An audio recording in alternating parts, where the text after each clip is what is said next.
I think something in myofascial release we learn about is without awareness, there's no choice.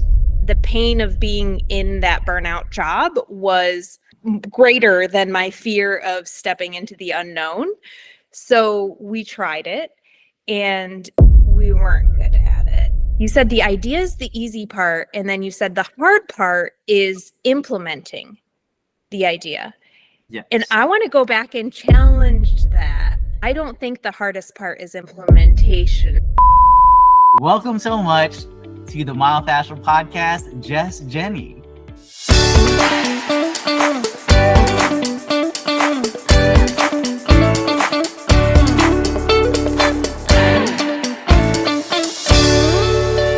Welcome back to the Myofascial Health podcast. I am joined today by a very special guest. Now, she is not a myofascial release therapist, which I know a lot of people who listen to this podcast are, but she is someone who is extremely successful in her own space. She is a trailblazer in her field. She doesn't like living by the rules, and she rocks to the beat of her own drum. And I thought she would be the perfect person to bring onto this podcast. Welcome so much to the Myofascial podcast, Just Jenny. Thank you so much for having me. It is an honor to be here, and it's been too long that we have not connected. So yes. Happy to be here. And so I had met Jess through a mastermind. It was Aaron LeBowers, who is also a myofascial release therapist, who has gotten more into the business side of things, but I learned a bunch of really great things that I still apply today. And then more than that, I've really met some really great people, just being one of those people. Now, I think something in myofascial release we learn about is without awareness, there's no choice. And that means that a lot of times we do things without being conscious of what we're doing. And it just turns into kind of a repetitive thing that we start to do without questioning it. And it's not until someone says, hey, there's another way to do that. And then you're like, what do you mean? This is the way that I've been taught. This is the way that I see everyone around me doing that. What do you mean there's another way? And I bring that up because you are a physical therapist who now teaches new grads how to become travel physical therapists. Is that correct? That is correct, yes. And so how did you find yourself in this space and make a life of freedom of which no one else had done before? Great question. Well, I, like many new grads, found myself in a outpatient ortho job, seeing 20 plus people a day, working 60 hours a week. And as most new grads are, I was excited about it. I was ready to hit the ground running. I was eager to learn about growing a practice and a business because business always interested me too. And I enjoyed my time with patient care, but as most of us do, burnout ensued shortly thereafter because I was working a lot. My partner at the time wanted to try travel therapy when he graduated. He was a year behind me. And I was not in any way one to want to step out of my comfort zone. I was a homebody. I didn't like change. I was afraid of all of the unknowns that came with travel therapy. And so I didn't want to do it, but the pain of being in that burnout job was greater than my fear of stepping into the unknown.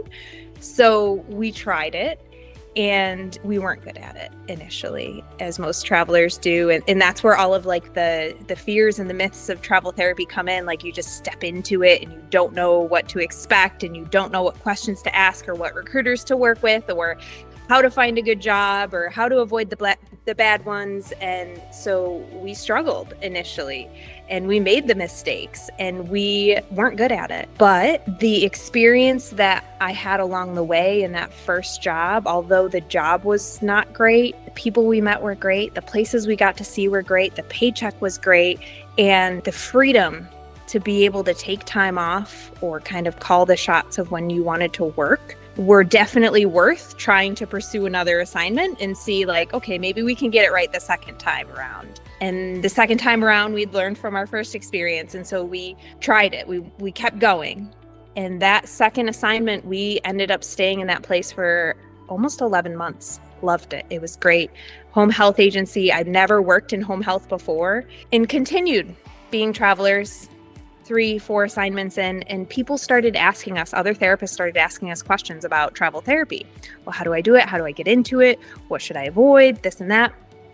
And so by year 3 or 4, I was having conversations regularly with other therapists who wanted to become travelers. And I realized that all of the mistakes I made, all of the experiences that I had, and this wealth of knowledge that I had needed to be shared with the masses, with anyone who wanted to pursue this type of lifestyle.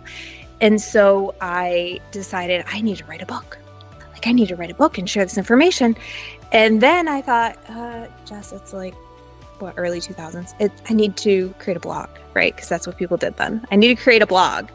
And I am one who, I'm more of a show me how it's done so that I can just get it right the first time, save time, money, headache, tears.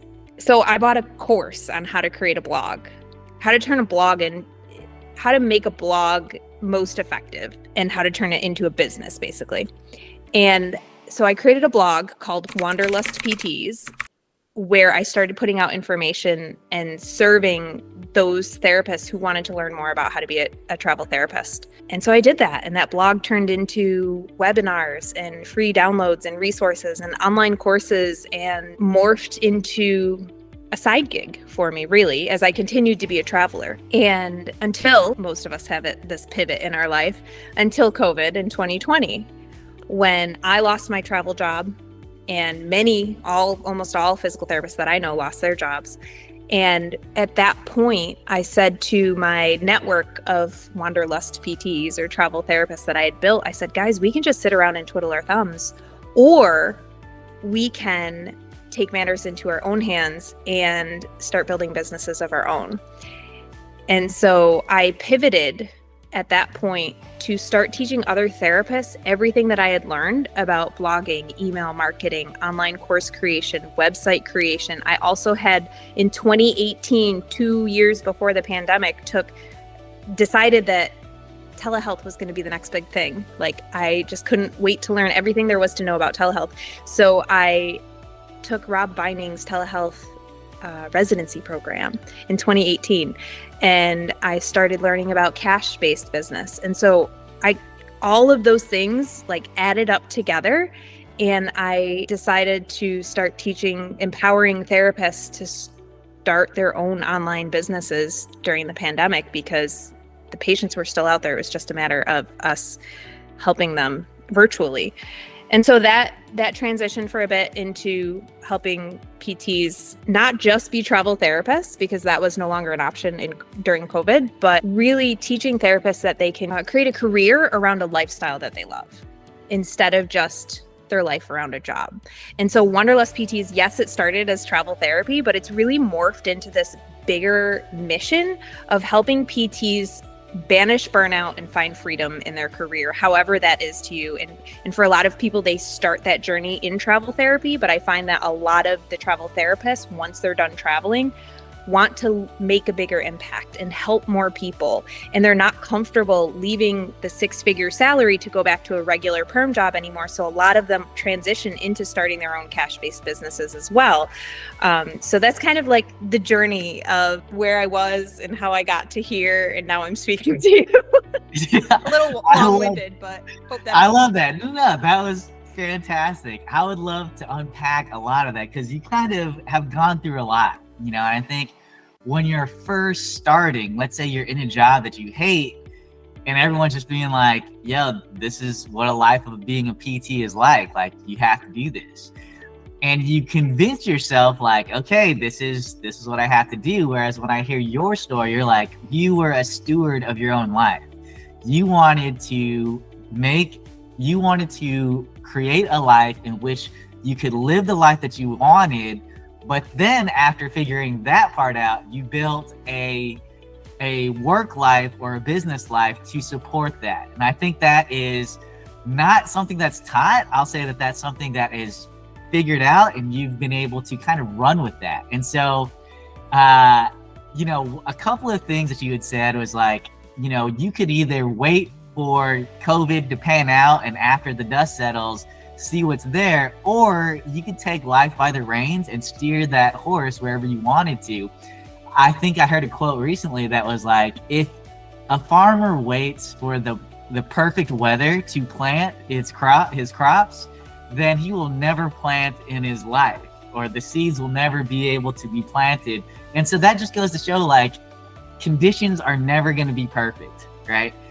You just have to have that faith and that belief in yourself to take that next step, in which you've done not one time, but many times. And so how do you go about doing that? Because the uncertainty, the fear around the unknown can be crippling to some people, right? They can say, hey, it's not the ideal life that I want, but I can pay the bills, I have this security.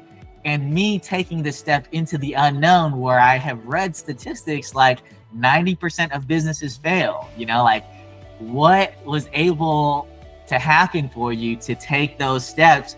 And it sounds like after you've taken it one time, then you can take that step the same time many a time. That is such a good question. And I had to write down notes because so many things came to mind. So what is the step that allowed me to be courageous enough to take the step? And I think there's so many different pieces to it. And we as therapists struggle with imposter syndrome, like just out of school and forever. So we all need to just move through this and have the courage to take action and lean into fear. A couple things. One, growing up, I had a family who taught me that you should start your own business. Like, that was just taught to me as a child. You don't get rich working for somebody else. You should start your own business. And so in the back of my mind, I always knew, like, one day I would start my own business, but I didn't know how that would look or what it would look like. That's one piece of it. However, oftentimes we don't know what opportunities are even out there until they are shown to us or told to us by somebody who has been there and done that. And the turning point for me was 2016 or 2017. I had a landlord at a travel therapy assignment say, gee, you are doing it differently. Like, what you're doing reminds me of The 4-Hour Workweek by Tim Ferriss. Have you read that book? And I said, no. And he said, you should read that book. And I picked up that book and I read that book, and I took a screenshot of one of the pages because it was so profound what I read on that book. In that page, it said, people don't want to be millionaires. They want the lifestyle that the millionaires have. They want the freedom that comes with being a millionaire. They don't need $1 million in the bank. They want the freedom associated with being a millionaire. And so then Tim Ferriss poses the question, so how does one then achieve that freedom without first having $1 million in the bank? And my mind exploded. And I took a screenshot of that page and I said, game on. Let's do this. How does one pursue that? And he goes on in the book, and it's a great book. If you haven't picked it up and you are remotely interested in not trading time for money, that is where it all started for me. I read that before the blog started. That's what helped me start spinning the wheels, and online course creation is just one opportunity there in that space. But I didn't even know that opportunity existed until I read it from Tim Ferriss, or those opportunities, the things that he presents in the book. And so sometimes we need to just be shown that, hey, this is possible. And by you doing what you do and showing other people the opportunities in cash-based space, or in myofascial, or in travel therapy, like they don't even know those things exist. And then once you show them and you bring awareness to it, a new door has opened for them. So I think that is a huge part of it. And then I want to go back. We said something earlier that you had said the idea is the easy part. Yes. You said the idea is the easy part, and then you said the hard part is implementing the idea. Yes. And I want to go back and challenge that. I don't think the hardest part is implementation, for me at least. Okay. The hardest part is deciding to start. Would you agree with that? What do you think? That is a big step. I would not disagree with the statement, but I do feel like everyone in their life will come up with $1 million idea.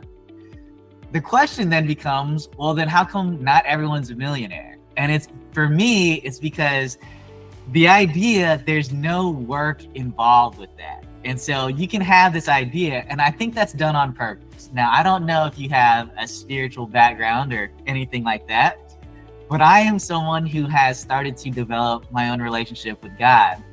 And I firmly believe that God will give you a vision, but he will not tell you how to get there. Because if he told you everything that went on to you actually getting this idea and manifesting it into a reality, a lot of people who saw what you would have to go through, if they saw all of that, would not do it. And so to your credit, taking that leap of faith and starting is a very big step, but I think an equally big step, if not bigger, is keeping it going. I agree. That makes sense.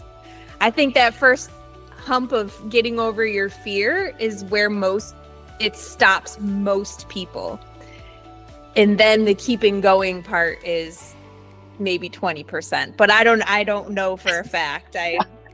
I could tell you how many people, maybe decide to start an online course, and so they decide to start, but how many people actually finish it, actually do the work to produce the result? And that's the implementation part. Exactly. You got it. I think like you have an idea, you're like, oh man, I want to start, and you take that big step.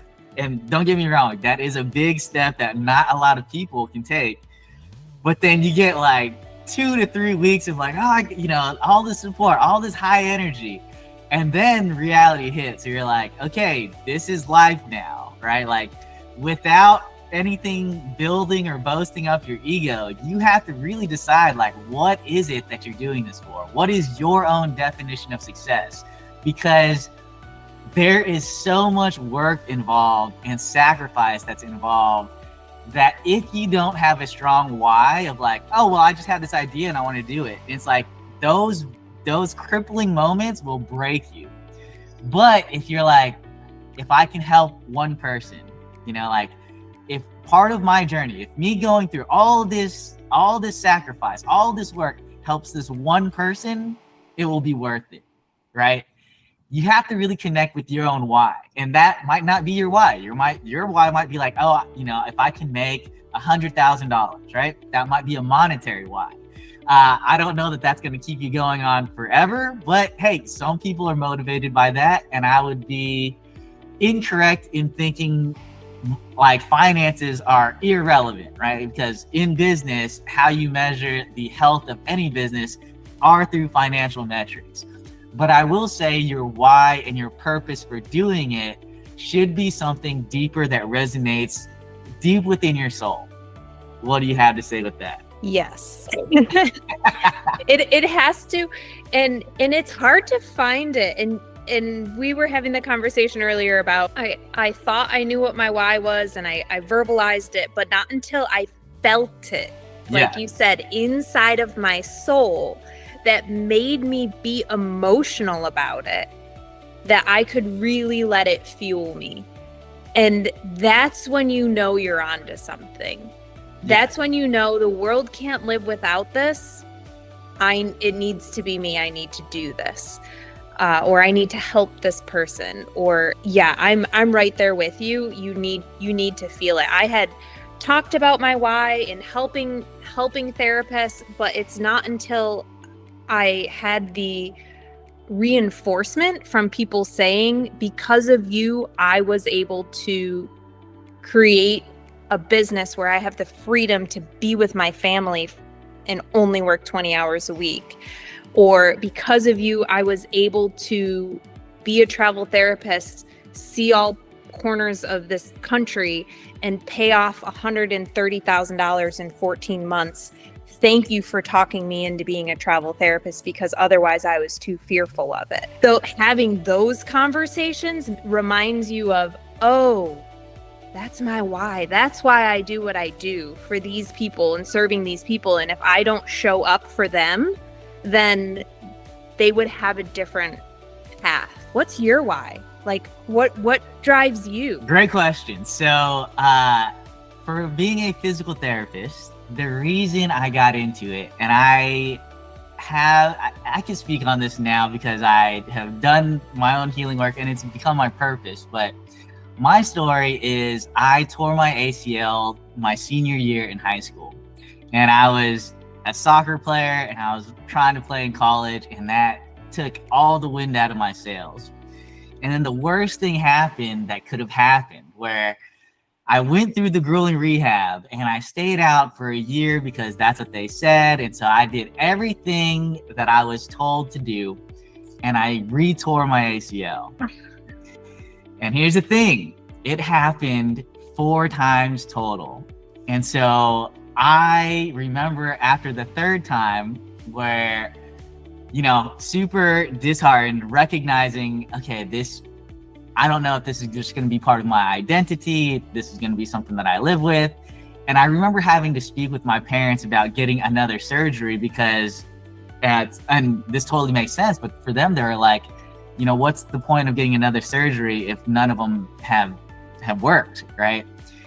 And I remember doing all this extra research because I recognized that, man, when you are that person and you're looking for a surgery or that help, you are powerless to the person that you speak to. Because even though I was speaking to, quote unquote, a orthopedic surgeon who worked with knees, and it was a minor league baseball team that he worked with. So all these things of like, okay, he knows what he's doing. He's working with this level of athlete, this should be fine.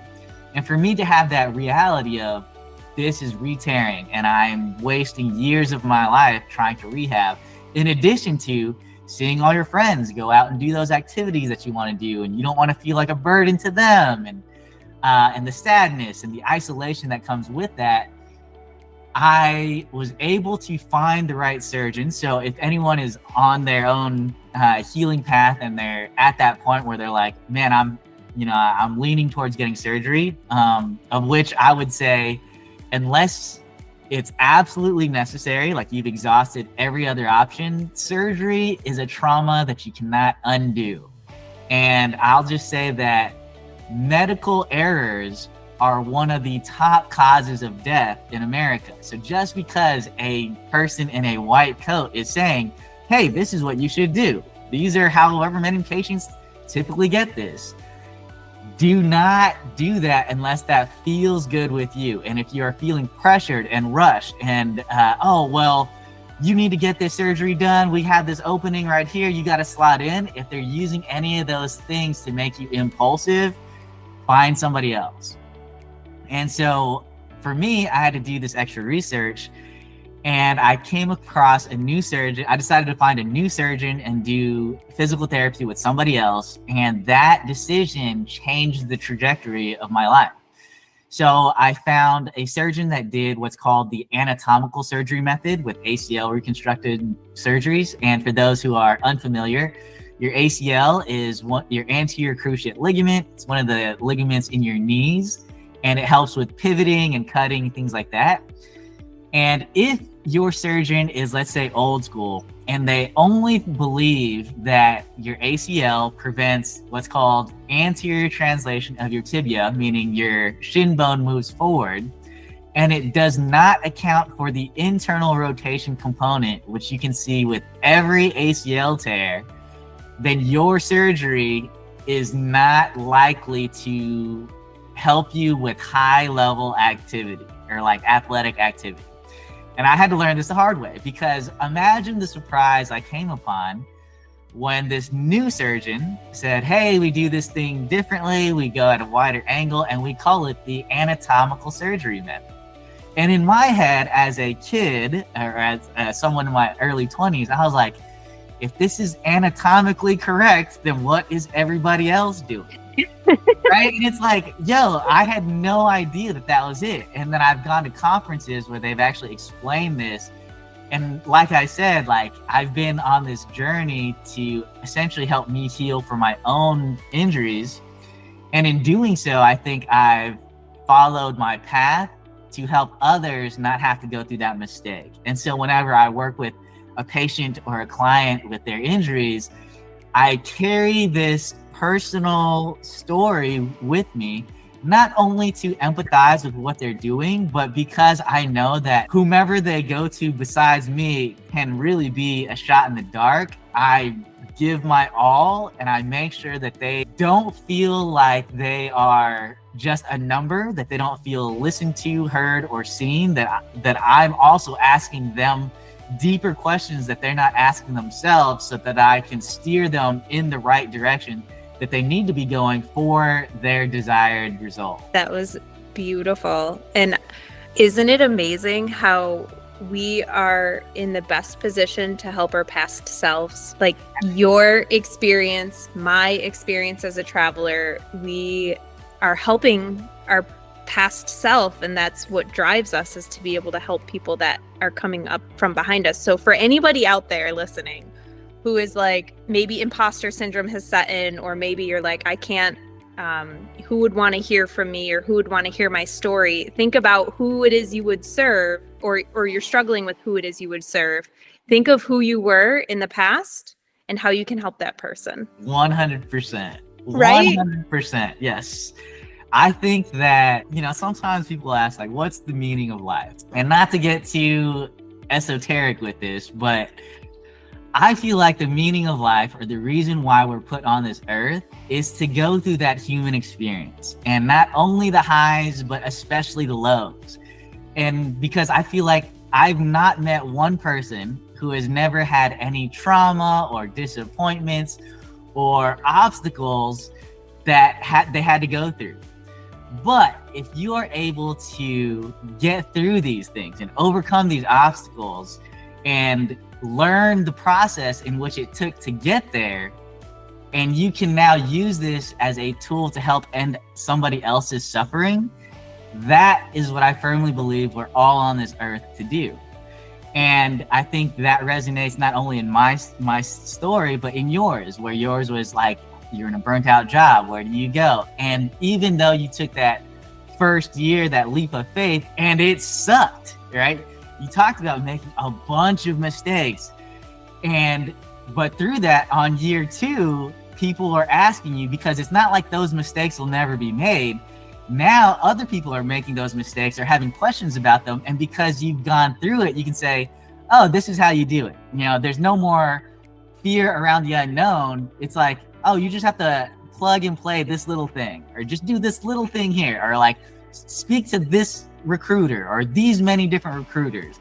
And so that you're not at the mercy of whomever you randomly come across, but it's like, oh, I now know what it is that I want. And now I have a plan or steps to take for that next step. It might not be the whole plan, but it's that next step. And that's oftentimes all you need to do to take that first step and get started. Amazing.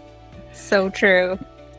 So a book that you brought up was The 4-Hour Workweek. And you talk about this book being very pivotal in your life story, and I think books are very important. And I will say that it's not about how many books you can read. I think a lot of times, especially for me, when I had insecurity around the unknown of like, to be honest, you just want to feel like you're making the right choice, right?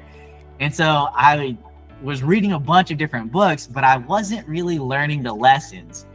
And I'll say that I'm at a chapter in my life now where it's, instead of reading 100 books, if I could read the same book that was super impactful 10 times, then it will be way more worth it than reading all those 100 books. But The 4-Hour Workweek is a really cool book because, again, without awareness, there's no choice. And it's not until you were exposed to these ideas of like, oh, it's not about having $1 million, it's about having the freedom. And if it's about the freedom, how can we start building that into our life? And I'll say that that book resonated a little bit differently with me because a lot of times, especially from our parents' generations, where they got a job when they stuck with it for 20 to 30 years, And they say, for us, it's like, hey, you got to find a job, it's going to suck, but you got to stick it out because you'll get all these benefits and, you got to get paid. And then at the end of life, you'll have this 401k in which then you can have this freedom, right? And in that book, I love how he puts it. He says, the 401k is like kind of a scam because one, when people work their whole lives, when they actually get to that end of their life where they can retire, yeah, you might go on the beach and sip pina coladas for like a couple of weeks, but more than anything, you start doing something else because you don't just like chill out and do nothing. So that's one thing. Two, there's no guarantee that you actually live to that point. So if you're saving or you're making these sacrifices for a point that may not get there because, hey, you can die tomorrow, then why would you wait until the end of life to retire and quote unquote enjoy your life? So something that he says in the book is you need to build a life where you can take mini retirements throughout it so that you can enjoy those freedoms while you're living through life, as opposed to waiting for an end that may or may not happen. And so I had never thought about it in this perspective. And I was like, that's so true. But because, my parents or people of our parents' generation will just say, this is what you do because that's all that they were taught. You don't think that there's any other path. And so, like we said, and we'll reiterate again, without awareness, there's no choice. But is that something that you've been able to build into your life? Yes, absolutely. And it started with reading that book. And also, I think the reason that the landlord presented that book was because we take the time off to go on the 8-week road trips and took the time to go to Italy and spend 4 weeks at a time there. And so he's like, wow, you guys are like taking the mini retirements. Have you heard of the 4-hour work week? And so that's kind of what, because we were already kind of living it, that's what sparked the conversation. And since then, I have seen the mini retirements and I value it and I stress the importance of it. In addition to being able to build a business where he talks a lot about automation and using technology and outsourcing and creating offers that pay you when you're like passive offers. I know some people don't like the term passive, but really as passive as they can get, whether it's working with affiliates or creating online courses or providing information. So a culmination of all of those things has given me the opportunity to create a business that provides me the freedom of not just time, but also location freedom as well. And I wish that for everybody, if that's important to you and you also want to pursue something like that, it is absolutely possible. It's just a matter of how to go about doing it, the implementation part and the levers that you need to pull.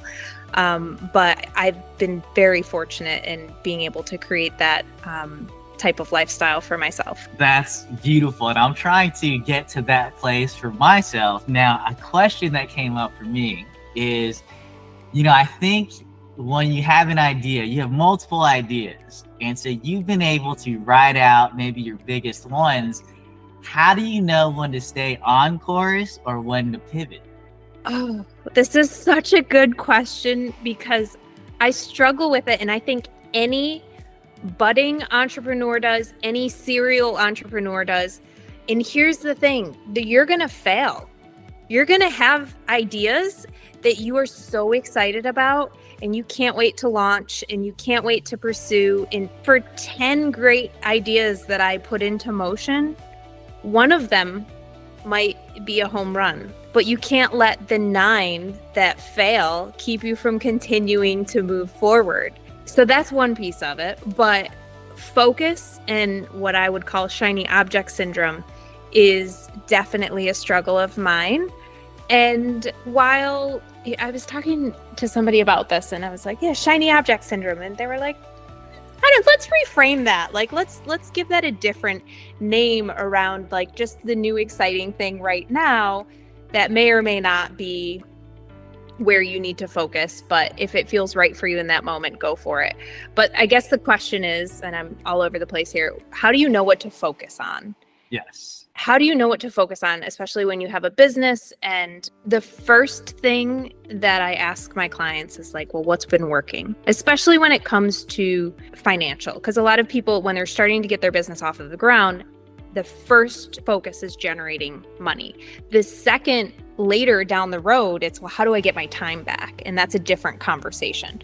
So if your focus is generating money, then, well, what's worked so far? Or where are people willing to pay you? What is your offer? How do we make your offer better? So that's the first part, one way to look at it. I also have this incredible Excel sheet because I love Excel sheets and I also have trouble focusing. And I write down all of my projects. So all of the great ideas that we have on a spreadsheet. I then have 2 columns. One of them is around opportunity, or like the amount of money it can generate. So I talk about, is it money now? Is it money later? Or is it no money? That for that specific task. So you rate it like 1, 2, 3 in one column. The second column is important and urgent, number 1. Important and not urgent, number 2. Not important and urgent, number 3.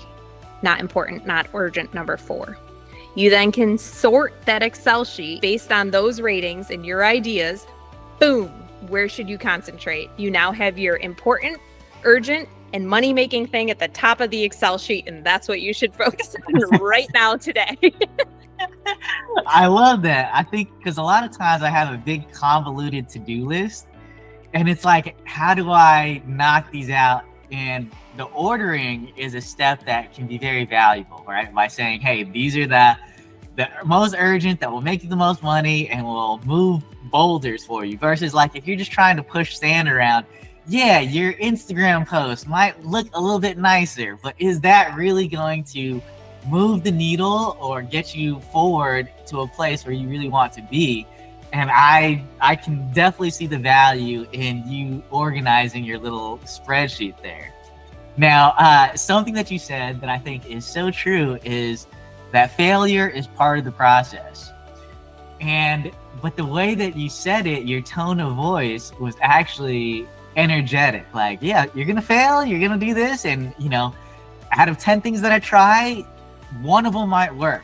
And so focus on the one and try not to get bogged down with the 9. So I think that now that you've made it, right, you can say, man, this one idea was worth it. But for those of us who are starting and you're like, I have this idea, and you're in the trenches and you don't know, like, this one's rough, it doesn't seem like this is the idea, how do you find the motivation to keep going? There is opportunity to learn in absolutely everything that you do, right? So even if this thing doesn't take off, you have learned so much about how to do it differently next time, like Edison and the light bulb, or Michael Jordan and his story of being successful. It just, you have to take shots in order to find what works. And I'm not sure how I'm so okay with failure, I guess, but I think that because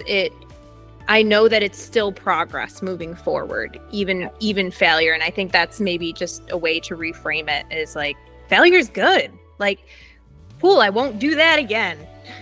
Yeah. Moving forward. So one, I love that. And it seems like you were raised in an environment where, that was encouraged. The way that you speak about failure is just, it's a learning process, right? Like, you're going to learn what works, what doesn't. If it doesn't work, adjust for it the next time, right? And I think Kobe Bryant, the late and great Kobe Bryant, rest in peace, had said something along the same lines of like, failure doesn't exist. If you failed on Monday, you still have Tuesday. You fail on Tuesday, you still have Wednesday. And so not letting those quote unquote failures stop you, but to just use them as learning opportunities. I think for me, I don't know if it's because I grew up in an Asian household, but like anything below a 90 was considered failing. And like there were repercussions with that. So the way that I process failure is very different. And now that I've started business, I had to reframe that and just recognizing, yeah, it's just a learning process. Like, you're going to learn what works, what doesn't. And through that process, don't put your self-worth in someone saying yes or no or working with you, but just being like, hey, this person wasn't meant to work with me. The person who is meant to work with me will find me. And then when that happens, one, make sure you deliver a great service or a product, but two, you recognize, hey, this is all part of the journey. You know, like there's not going to be one successful person that you ever meet who has never had to experience any sort of failure. So I will say that I love the way that you phrase it, and the way that you speak about it is very positive. Whereas for a lot of us who value school, especially, it's like, dude, if you fail, it's over. You know, you're going to get held back in the grade, or you can't move on, you can't graduate. It's like in business, that's so far from the truth, right? And then another thing I wanted to add in terms of the shiny object syndrome, because I'm guilty of this, of like, ooh, this is a good idea. And like you'll feel it, and you can see it, and it might just be for a moment. And so I've had to come up with a different strategy. You know, I loved your 4 columns organizing it, but for me, let's say I have 4 projects that I'm working on simultaneously. And I think, oh, this is a good idea, you know, and it might be, but I know that my time is limited, my energy is limited. And if I start adding new projects, plural, then that will burn me out. And that's happened from personal experience, where I've taken on too many things and nothing got accomplished. And so I burnt myself out. And even though I left the job that I was burnt out from, I put myself in the same situation. So just be mindful of those things if you are going to start your own business or do your own thing, because you will put the pressure on yourself instead of your boss doing so. So it's recognizing what it is that you want and what reasons you want that for, and attaching your why to that can help you, but essentially you have to be smarter about what you're doing. And the system that I've come up with is, if anytime I want to add something new, then I have to take something away. Ooh. And so one, that will give me the energy to do that, but two, it will make me focus on the one task that I can take away and get that done, so that I have completed tasks versus like 10 unfinished tasks, and then I'm just burnt out. Very true. Yeah, I like that idea. I'm going to think about that next time I add something to my Asana board, my project management tool. Like, okay, now wait, we're going to move something. Just, if I'm going to add something, I'm going to move it. Yeah. So that's the way that I would do it. You're a step ahead. So Jess is many steps ahead, if you ask me. But she has already done that hiring process. So in addition to having an online course, she has hired people so that those tasks that she doesn't even like doing, or that is taking time from her, you know, her most important tasks, now she can delegate. Now, for me, I'm the youngest of 4 brothers. And so this leadership doesn't come naturally to me. But I know that, like, if I am to grow my business, then it has to be more than myself.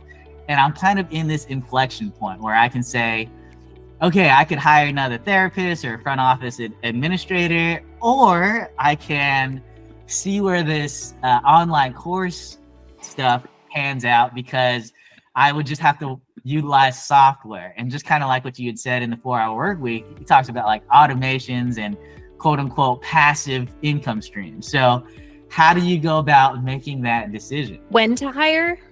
No. So sorry. So yeah. So not when to hire, but who to hire, and if that is the right step for you. Ooh. How about that? I want to go back to the failure thing for just a moment. Yeah, because I realized that I wasn't 100% authentic with my story around failure. And you know a little bit more of my story, but I was, in retrospect, like I was a lot more enthusiastic about failure now than I am in the past. And that's because I learned a lesson around failure. And the lesson around failure that I had to learn was not to let it slow you down, or worse, not to let it keep you from pursuing redemption in your failure. So failure was not always easy for me. And this wasn't even a business related. This is life related, right?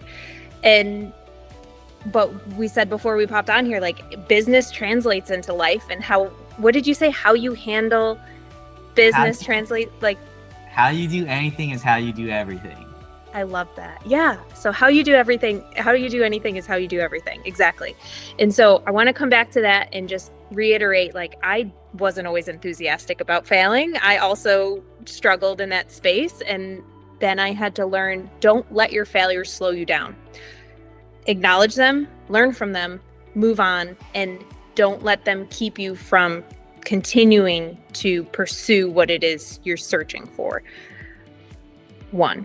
With that said, I did not get my hiring right the first 10 times. So it's a learning experience. And you had said, well, the leadership thing is a struggle too. I literally had a conversation with my virtual assistant yesterday, and I was like, I don't know what I'm doing.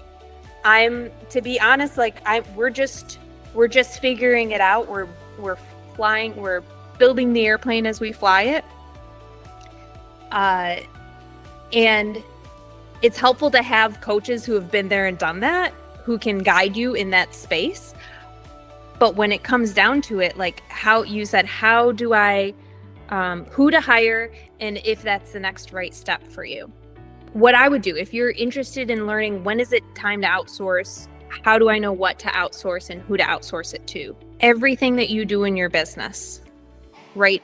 Start making a list of all the things you do in your business, even in your life. Like, let's talk life too. In your house, in your life, taking the dry cleaning, doing the dishes, doing the laundry, cleaning the house. And if there is a moment where you can now outsource it to somebody else so that you can do higher level tasks and you can produce on those higher level tasks, it's time. So if I know that I can, instead of taking the time to do my landscaping, or the 2.5 hours that it took me to mow my lawn with a tiny push mower and sweat, and I mean, I semi-enjoyed it, but it was a lot of time. I can pay somebody $30 to come and do my whole yard. That saves me 2.5 hours, in which time I can go then do things that are going to be more efficient and effective in my business. That's when it's time to outsource. And that's just about lawn mowing, but the same is true. So if you make a list, and for me, the list might look like answering DMs, responding to new followers or messaging new followers, email, going through my email and filing or replying, creating social media, responding to comments. I make a list of all of the things that I do. And if I can teach somebody else to do it so that I can go do the other task, it's time. The higher level tasks, it's time to outsource it if I can teach somebody else to do it. So I think that's my answer. That's a great answer. I think you talk about it in terms of evaluating your time's worth, right? Like, if it takes me, let's say, 3 hours to mow my lawn, and my time is worth in the thousands in creating whatever it be, webinars or planning these other things, and pushing around a lawnmower isn't going to get me anywhere, and I can hire someone to do that same task for $30, then I would spend that all day, right? And so I 100% agree with that. I think you should just start by, if you enjoy those aspects of your business, then keep doing it, That's so true.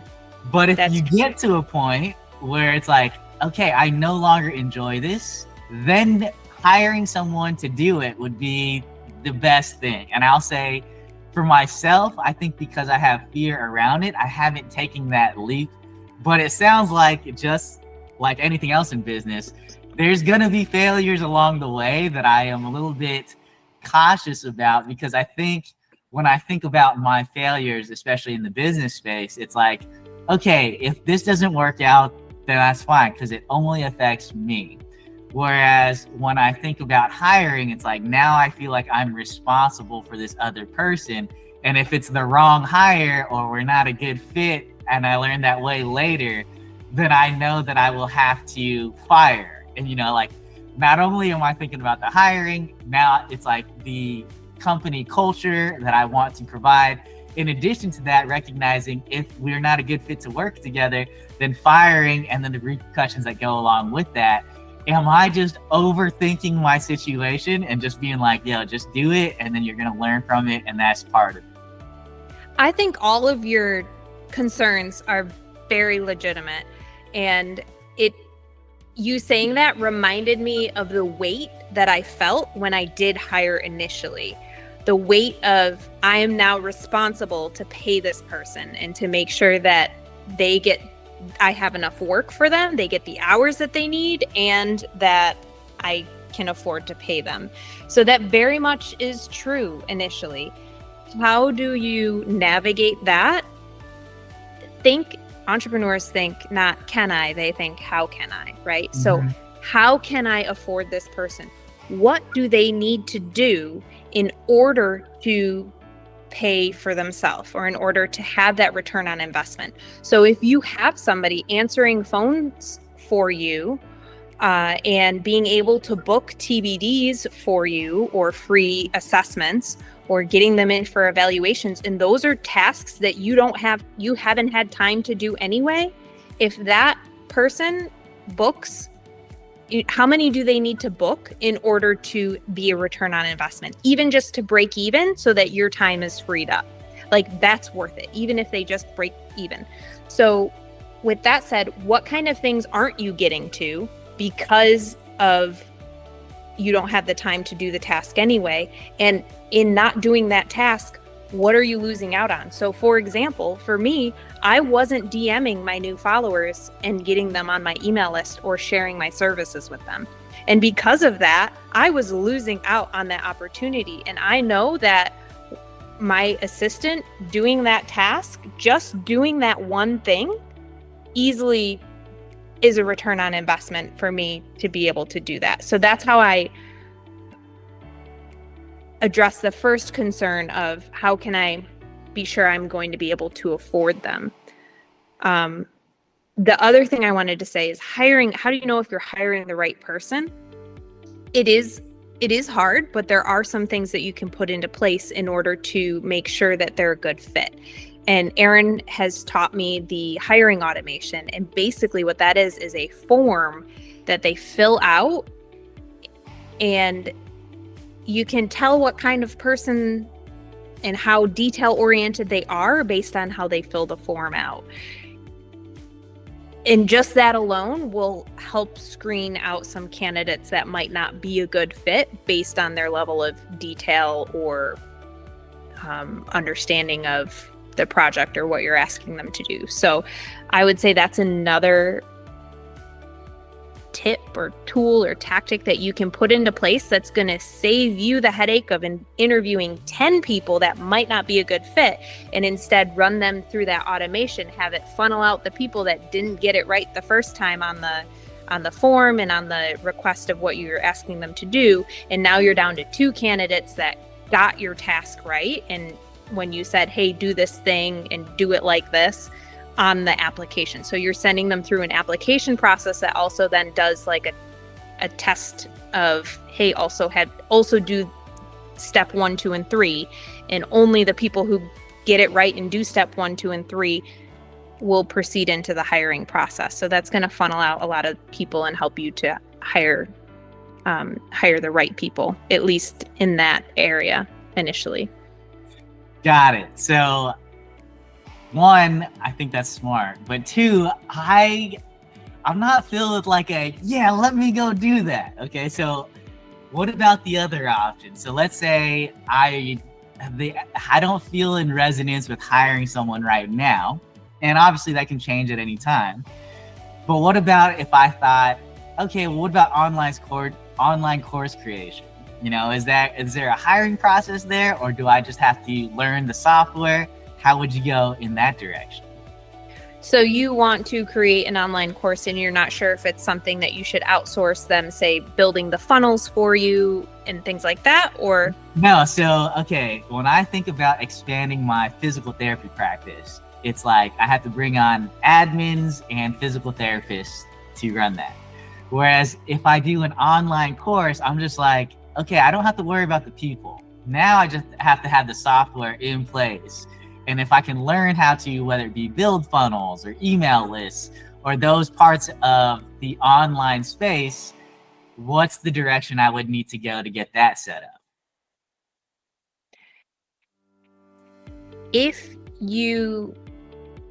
I think energetically for me, my experience was I felt busting, like I was busting at the seams, like I needed help. And I brought on 2 people in the course of a month, which was probably far more than I needed, but it was 60 additional hours. So imagine having me doing me for 60 additional hours a week. And so I felt the need to say, like, all of these things weren't getting done in my online business, because that's what online course is. It's like an online business. So I need to bring on virtual staff. And that's because I wanted to grow. With that said, I have had a business for 7 years, all by myself, online business. And I've done multi 6 figures by myself in online course sales and such. So there is an opportunity for you to be a solo online business therapist, crushing it in a 6-figure space, and not needing to hire, as long as you're comfortable learning and doing all of the tech pieces of it, which is a little bit fun for me at times. So reach out if you have questions. Yeah, so I wanted to steer the end of this in that direction. Now, you had talked about a webinar, and is that for your online course? Thank you. Yes. I am running a webinar for therapists who are considering travel therapy, who want to learn more about it, who want to be sure to avoid the mistakes. And yes, and basically the webinar teaches therapists how to, that travel therapy is an option, that there are mistakes and pitfalls that you need to navigate. And if you want to learn more, and if you want step-by-step guidance, here's the next step. And the next step is my online course around travel therapy. So yes, that is the answer. Yeah. Well, this is an opportunity for you to speak about how do people find you, and what is it that you do, and who is it that you help? Awesome. Thank you. So if you're looking to learn more, check out WanderlustPTs, WanderlustPTs.com. You can find me on Instagram, WanderlustPTs. And if you are interested in learning more about the travel therapy webinar, you can find that on the website. If you're interested in learning more about the online course, and you're like, I know I want to be a travel therapist, I know that this is the path for me, and I want help navigating all of the pitfalls that are travel therapy, then do check out travelptbootcamp.com. I think that's it, or it's travelptbootcamp.com. Anyway, you'll find it on the website. On my website, I have a courses option, and you can drop down on the courses. You'll see the course about travel therapy. You'll also find the course about creating an online course for a therapist. So how to create an online course for therapists. If online course creation is something that interests you, and you are looking to help more people and more therapists or more patients, that's an option for you, as well as the digital PT Academy, where I teach you how to create a online business through blogging, online course creation, all things, webinars, email marketing. And that's the course that I was talking about that I launched during COVID. So those are 3 options if you're looking to learn more there. I also have some free downloads on the website as well to help you get started in your journey of career freedom as a therapist. So thank you so much for having me, and this has been so great. You're very welcome. I just want to reiterate the message. I think the theme of today's podcast is, without awareness, there is no choice. And you have just laid out a bunch of different choices that I know that when I first graduated from PT school and it was a new grad, I just didn't know these opportunities existed. And now that I've found these spaces, I can see that, hey, your life is exactly what you want it to be, but do you have the courage to step and work for it? So thanks again for hopping on this podcast, and I'm sure that I will cross paths with you again. Thank you so much for having me.